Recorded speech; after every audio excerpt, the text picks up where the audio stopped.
今日就嚟咗港威酒店食平日嘅中午自助餐啦。因為前一日訂嘅關係呢，佢就安排咗我坐酒吧嗰邊嗰啲位，但係酒吧嗰啲位呢，其實都幾好坐喎。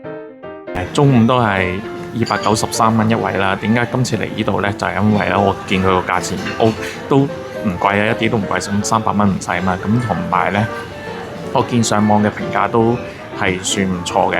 咁亦都我頭先我行過出去一轉，發現都幾多嘢食嘅喎，原來都咁，所以就我覺得應該唔會差得去邊啦。咁老實講300蚊咁我而家見 KKday 咧就做緊買一送一優惠，咁平均250蚊一個，呢個價錢已經包埋果汁、茶、咖啡嗰啲飲嘅。佢呢度嘅自助區咧都幾大嘅，就一個 L 字形嘅擺放嘅。基本上嘅用餐處咧就集中喺南番區嗰邊嘅。今日凍海鮮區域咧就有5款嘅凍海鮮啦，咁就有蟹腳啦、青口、熟蝦，仲有蜆同埋螺。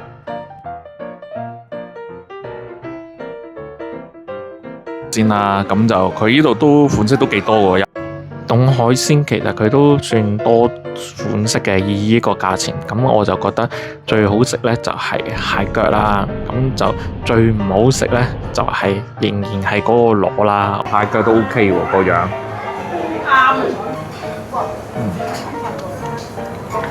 最好食就係呢隻蟹，呢隻蟹腳係幾款海鮮裏邊最好食。咁啊，刺身區就同凍海鮮係擺埋一齊嘅，咁就基本上都係三文魚啊、鯛魚啊、八爪魚呢啲大路嘢啦，款式就唔多嘅。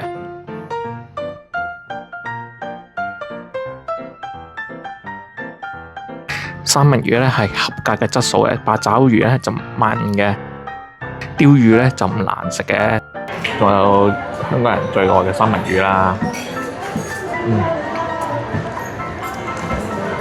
OK 嘅。喺刺身區隔離咧就有啲壽司啦，跟住同埋有啲前菜啦，但係啲前菜咧就冇乜特別嘅，我食完都唔覺得有咩印象深刻。沙律啊、芝士啊嗰啲就放埋同一區嘅。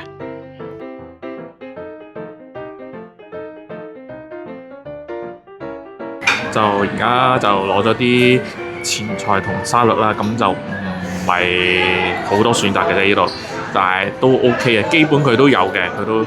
另一邊呢，就係中西式嘅熱葷熟食區啦。呢個自助餐最多人排嘅就係一盤切肉，佢嘅種類係幾多下嘅。我建議呢，第一時間呢就先攞咗呢個燒牛肉嘅，因為呢就唔會有第二次噶啦。我之後都冇再見過呢款嘅牛肉。喺呢碟肉裏邊呢，我覺得最好食呢係個燒豬腩肉嘅，因為夠肥啦、夠脆啦個皮。之後終於攞到牛肉啦，但係就已經俾咗第二款牛肉啦。個牛肉質素呢，我覺得幾差下嘅。咁但係再之後嗰轉呢，佢就好少少啦，叫做。因為呢一間係我第一次嚟，所以我都唔知原來嗰款燒牛肉係唔會再補貨嘅。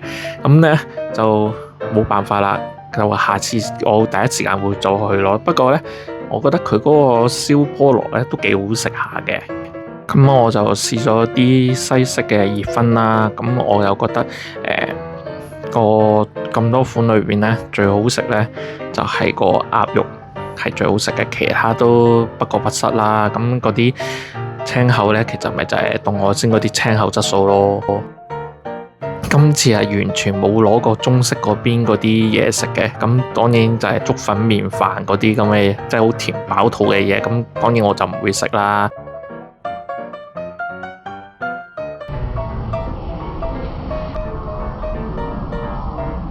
除咗切肉區之外呢，我都幾推介呢度嘅印度嘢啦。咁因為呢度啲印度嘢都幾好食嘅。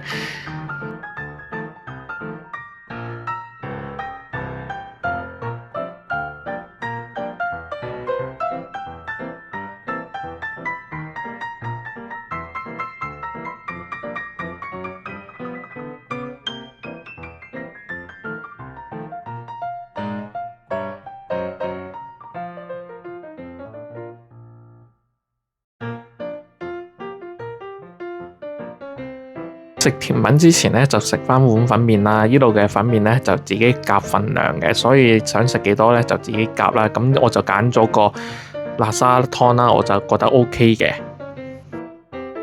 真係估唔到呢度啲甜品嘅款式都幾多下喎，即係我以為其實可能得幾款好大路嘅嘢，但係唔係喎，佢都好多選擇下喎。因為始終收呢個價錢呢，咁你一定係會有啲成本已經 cut 走咗噶嘛。咁好似之前嗰個燒牛肉咁樣，佢淨係嚟一次嘅啫。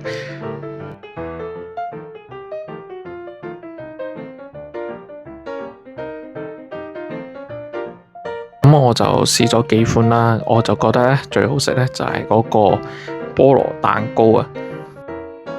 即係佢收呢個價錢，正常都可能即係唔多啦，但係佢出到嚟嗰個款式係比我預期中多啦，同埋啲質素 OK 嘅。咁咧就我覺得係以呢個價錢係幾抵玩嘅，而有買一送一嘅時候咧，只係250蚊左右嘅啫喎，每人。咁我覺得係更加抵玩。咁但係當然因為而家得我一個人食，所以就293，但係呢個價錢我覺得係抵玩嘅。咁我覺得我會遲啲有機會嚟食一次夜晚嘅，同埋我覺得我都會帶下我屋企人嚟呢度食 lunch 嘅，因為我覺得係真係唔貴嘅，同埋就會再去啲人均300蚊左右嘅自助餐去試嘅。各位收睇，咁就拜拜。